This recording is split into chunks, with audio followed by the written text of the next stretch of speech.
Maaapektuhan umano ang kredibilidad ng prosecution panel kung ipepresenta nito si Ramil Madriaga bilang testigo laban kay Vice President Sara Duterte sa impeachment court. Ito ang iginiit ng kampo ni VP Sara kaugnay ng ikalawang perjury complaint na isinampa ng Vice Presidente laban kay Madriaga. Narito ang balitang hatid ni Jason Rubrico. Inilatag ng kampo ni Vice President Sara Duterte ang mga dahilan kung bakit sila naghain ng pangalawang perjury complaint laban kay Ramil Madriaga. Ayon kay Attorney Salvador Paulo Panelo Jr., legal counsel ni VP Sara sa inihaing reklamo, naniniwala silang nagsisinungaling si Madriaga sa kanyang mga sinumpang salaysay. Nakabatay ang naturang reklamo sa supplemental affidavit ni Madriaga na ginawa noong April 11, 2026 at binasa sa House Justice Committee noong April 14. We believe it's perjurious, so talagang kailangan panagutin si Ramil Madriaga para dito.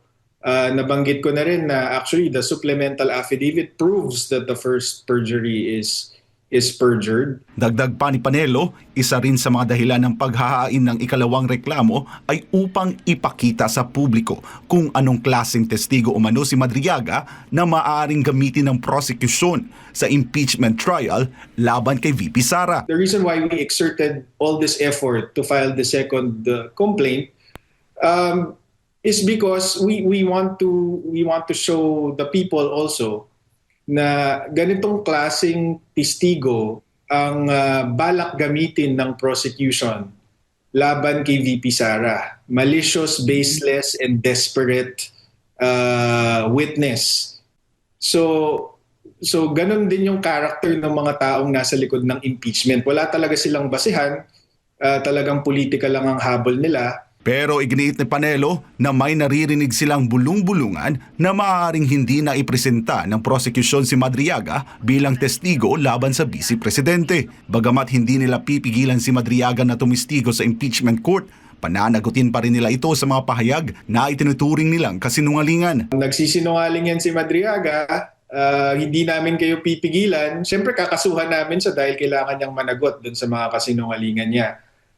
Wala naman kasing bearing kung mapatunayang nagsisinungaling siya sa impeachment court. Kung walang final na kaso, walang consequence. So kaya final itong criminal complaint para may consequence dun sa mga kasinungalingan niya.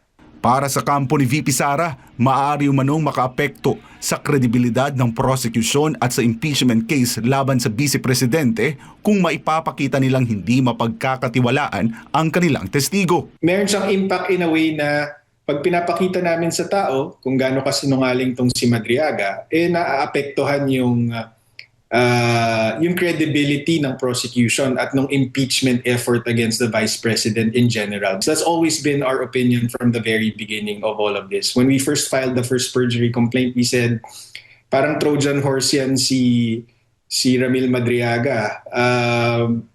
Parang because of that, magka-crumble yung kaso ng prosecution. Dahil dito, sinabi ni Panelo na posibleng pinag-iisipan na ng prosecution kung ihaharap pa nila si Madriaga bilang testigo. They've realized na masasabugan lang sila ng sarili nilang witness kapag present nila itong si Ramil Madriaga. So there's a question of whether they will present him at all. Samantala, sinabi rin ni Panelo na pinag-ingatan nila ang paghahanda sa ikalawang perjury complaint upang hindi umano ito madaling may basura. We went through all this effort to put pressure also on the Department of Justice kasi alam naman natin na of course kontrolado sila ng Malacanang. The Secretary of Justice is of course a cabinet member of PBBM na kalaban sa politika ng ating Vice President. So we don't want to give them any reason to dismiss the complaint. Kaya umabot ng ganito, 750 pages itong second complaint, yung first complaint 300 pages, para walang butas, para mahirapan sila kahit gusto nilang i-dismiss dahil sa politika, may hirapan sila. Kung i-dismiss man nila, magmumukhang sinadya nila para lang siraan itong si si VP Sara. Yung combined ng first and second perjury complaint, ang total na po niyan is 1,000 pages including testimonial and documentary evidence. So malakas po yan. Kapag dinismiss po yan, may magic dyan. Naghain ang kampo ni VP Sara ng motion to consolidate upang pagsamahin ang dalawang perjury complaint laban kay Madriaga sa Taguig City Prosecutor's Office. Ayon kay Panelo, magkaugnay ang dalawang reklamo dahil parehong nakatuon sa mga sinumpaang salaysay ni Madriaga. Para sa Diyos at sa Pilipinas kong mahal, ako si Jason Rubrico, SMNI News. Ikinukonsidera ng impeachment court na magsagawa ng paglilitis tuwing Huwebes, Biyernes at Sabado upang mabawi ang mga araw na naantala ang impeachment trial ni Vice President Sara Duterte dahil sa masamang panahon. Iyan at iba pang balita sa report ni Sheena Torno. Tuwing Lunes, Martes at Miyerkules nakatakda ang regular na paglilitis ng Senate Impeachment Court sa mga kinakaharap na kaso ni Vice President Sara Duterte. Gayunman, ilang impeachment trial na ang naantala dahil sa work suspension na idineklara ng Administrasyong Marcos dahil sa epekto ng masamang panahon. Kaya naman, pinag-aaralan na ng korte ang iba't ibang opsyon upang mabawi ang mga araw na nakansela ang paglilitis. Ayon kay Impeachment Court spokesperson Attorney Reginald Tonggol, kabilang sa mga pinagpipiliang hakbang ang pagkakaroon ng make-up days kung saan maaring magsagawa ng trial tuwing Huwebes, Biyernes at Sabado. Yung impeachment court naman, sanay naman ng mga, lalo pa kami mga abogado, no? Sanay kami na nauurong talaga yung mga dates na yan.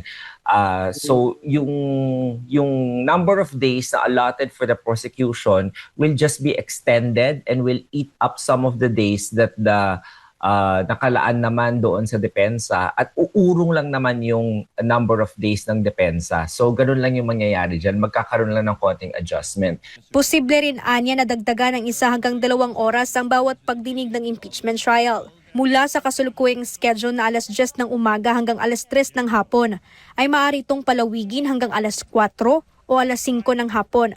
Bukod pa rito, tinitignan na rin ang posibilidad na bawasan ang bilang ng mga testigo ng prosekusyon upang mapabilis ang paglilitis. Sinabi pa ni Tonggol, isa rin sa mga dahilan ng pagtagal ng trial ay ang mahabang oras ng pagtatanong sa mga testigo.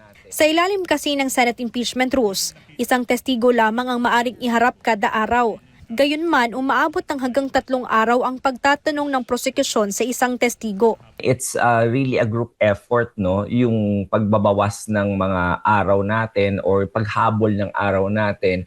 Unang-unang effort yan ng both parties through the dropping of either their articles na ipepresenta or the witnesses. Nilinaw pa ni Tonggol na hindi kinukonsidera ng impeachment court ang pagsasagawa ng online trial dahil sa mga legal at logistical issues. Samantala, hindi pa rin napag-uusapan ng korte ang posibilidad na ibaba ang kinakailangang bilang ng mga boto para sa conviction o acquittal. Una na ring nanindigan ng korte na 16 na boto o 2/3 majority ng mga senador ang kinakailangan upang mahatulan o makonvict ang sinumang impeachable officer.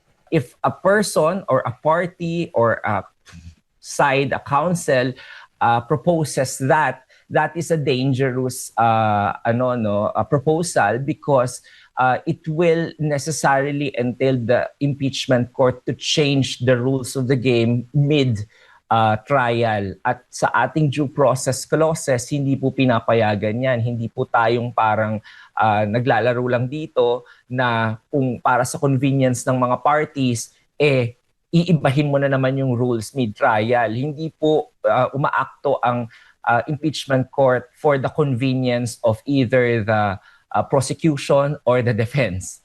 It is acting to uphold the due process requirements under the law. Pinabulaanan pa ng impeachment spokesperson ang kumakalat na impormasyon na umano'y panliligaw ni Presiding Officer Senator Cheese Escudero sa ilang minority senators. Kabilang umano sa nililigawan ang mga senator judges na sina Loren Legarda, Jinggoy Estrada, magkapatid na Camille at Mark Villar, kaugnay sa boto para sa conviction ni Vice President Sara Duterte. That is completely untrue po na wala pong ganong mga moves on his part.